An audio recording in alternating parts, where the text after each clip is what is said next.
Y bueno, y acá empieza la historia, ¿no?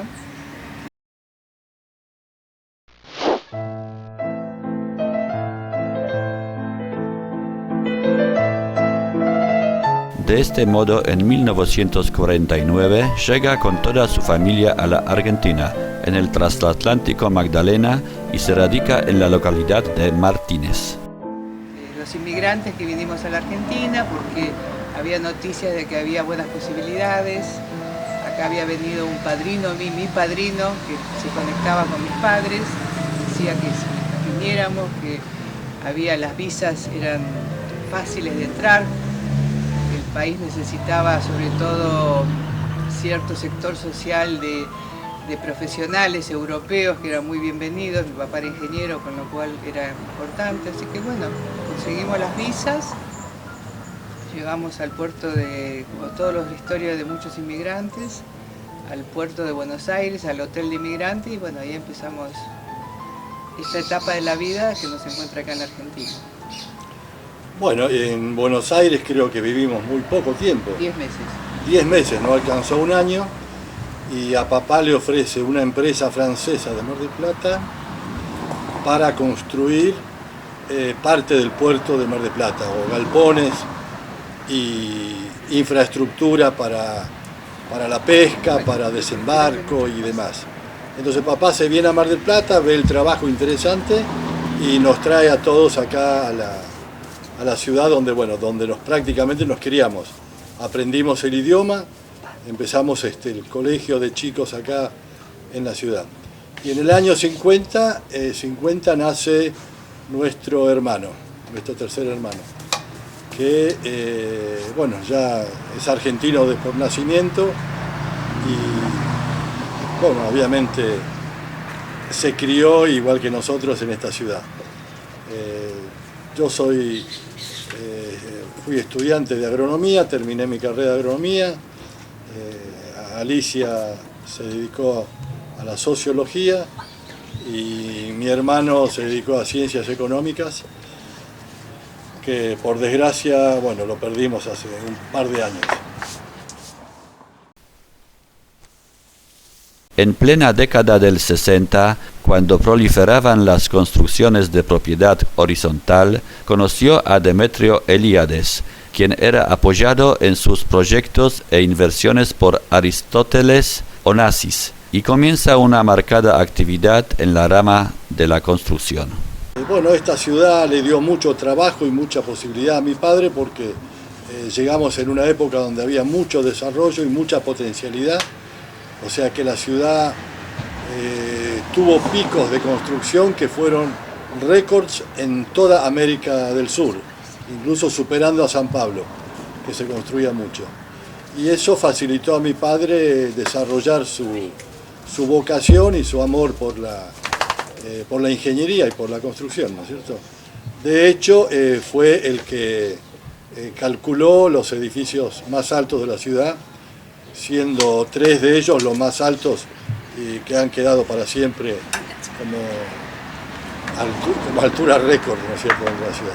Así podría mencionarse el Palacio Eden frente a la Plaza Colón, el Demetrio Eliades, más conocido como Havana, Palacio Cosmos y muchos otros que forman parte de la fisonomía arquitectónica de la ciudad, como la antigua Casa Tía, el edificio del actual rectorado de la Universidad Nacional de Mar del Plata. Vos podés contar un poquito. Sí, el único, digamos, restricción, inconveniente, era que mi papá estudió en la Politécnica de Varsovia, se recibió de ingeniero y no había posibilidad de revalidar el título acá. Se ponían muchas trabas, tenía que hacer, no sé si prácticamente no la primaria, pero la secundaria y volver a cursar la universidad, con lo cual era imposible. Nosotros llegamos acá, el idioma tampoco se conocía, había mucha, digamos, necesidad de... Las primeras épocas fueron difíciles, alquilábamos una pequeña casita cerca del Hospital Mar del Plata. Siempre me cuenta mi mamá y mi papá, ganaba 400 pesos y pagaba 400 pesos de alquiler. Entonces, ¿cómo vivíamos? No sé, haciendo malabarismo. Venían de una experiencia muy dura, con lo cual sabían reciclar y bueno, aprovechar absolutamente todo. Vivimos con nuestra abuela materna. Mi papá nunca revalidó el título, con lo cual él siempre trabajó y lamentablemente... Otro firmaba los planos. Otro firmaba los planos, no fue valorizado en la magnitud del trabajo que él hacía. Lamentablemente otros sacaron mucho más ventaja firmando los planos que él calculando horas y horas los tan altos edificios. Porque bueno, no podía firmar los planos y no podía firmar los carteles y siempre tenía que aparecer escondido y otros firmaban por él. Pero de todas maneras yo siempre rescato la figura de mi papá, ¿no? Hablamos. Bueno, por su nobleza, su entusiasmo por lo que hacía. Es su honestidad.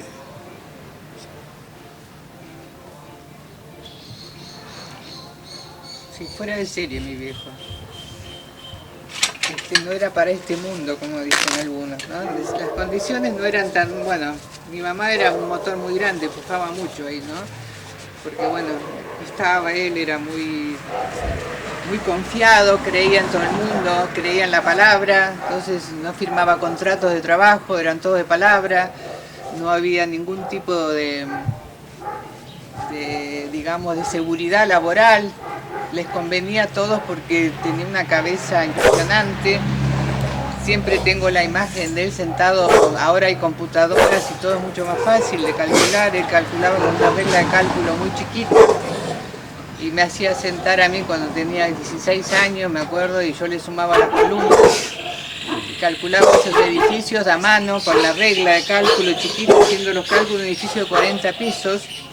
Bueno, no se lo valorizó en la medida de todo lo que él dio, pero bueno, quedó en el recuerdo de nosotros y de los que lo conocieron y de la gente que lo valorizó porque fue una persona extremadamente honesta y recta y bueno,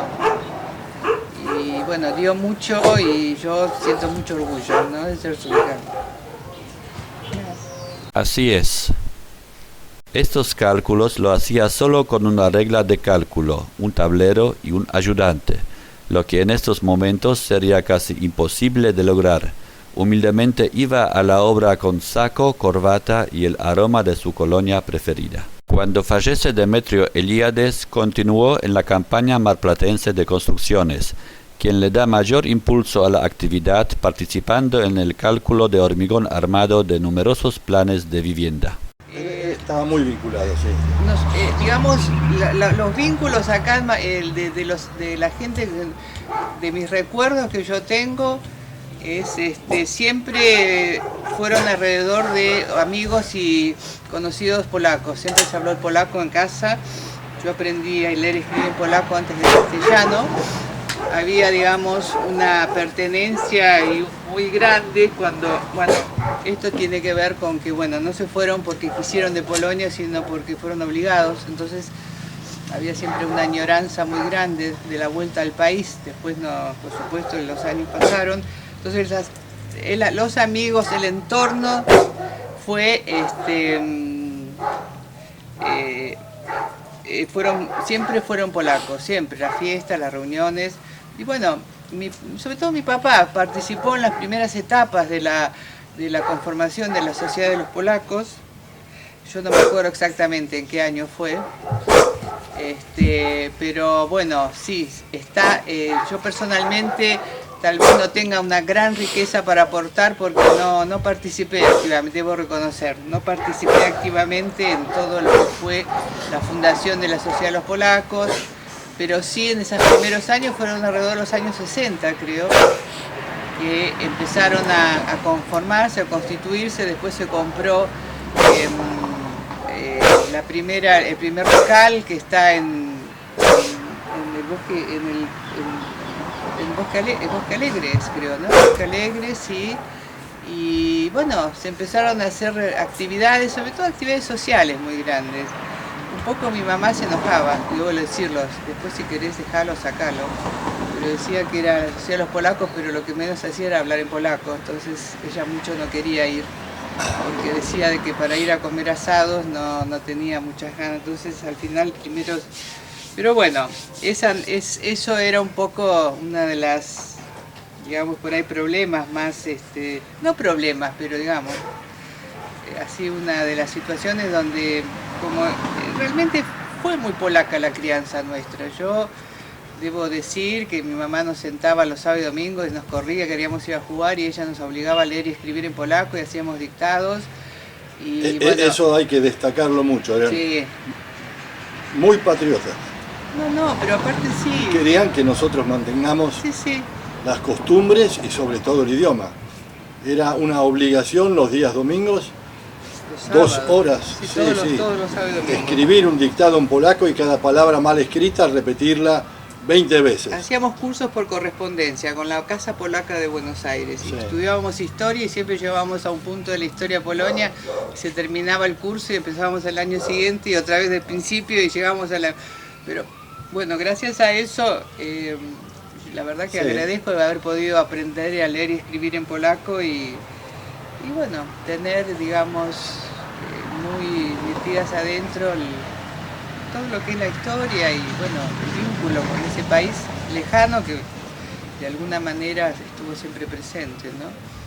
Pero en la Sociedad de los Polacos mi papá trabajó al principio, participó siempre, tuvo un contacto permanente, estuvo en la parte de la organización de la Sociedad de los Polacos y después fueron, digamos, apareciendo, bueno, nuevas personas y gente joven también con otras iniciativas y los primeros años fueron más intensos, después, bueno, mi papá ya sería una persona si viviera ahora tendría 106, 107 años, o sea que era una persona bastante grande, tenía mucho trabajo, había épocas de muchas responsabilidades, así que tampoco podía tener así una actividad, o sea, una pertenencia muy activa, ¿no? Pero participaban en las reuniones, participaban en los eventos sociales, participábamos siempre cuando venía gente de otros lados de Polonia, participábamos en los festivales de cine cuando venían las delegaciones polacas, a mí me hacían llevar flores, siempre esperando el auditorium, venían a casa, había un poco más de añoranza con estar en contacto con la gente que venía de Polonia, tal vez, ¿no? Que con los descendientes de los inmigrantes de otra época, ¿no es cierto? Sí. Era como la necesidad de ellos de tener un contacto directo con sus compatriotas polacos de Polonia.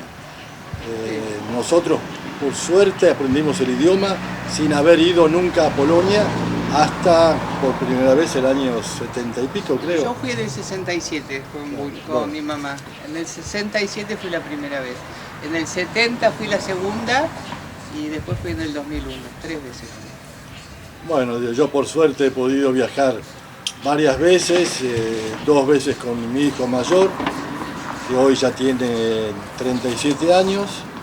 Y bueno, yo hoy estoy tratando de que también habla polaco perfectamente bien gracias a su abuelo, o sea, a mi mamá. Bueno, hoy tengo 4 hijos más a los cuales también trato de hacerles escuchar de vez en cuando el polaco, que no es fácil porque su mamá es argentina y si la madre no habla el polaco es muy difícil que se enseñe.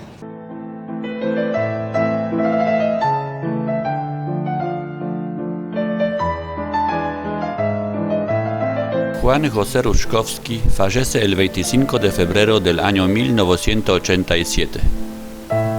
Muy pocos son que recuerdan al ingeniero, pero su obra quedó como testimonio para Mar del Plata.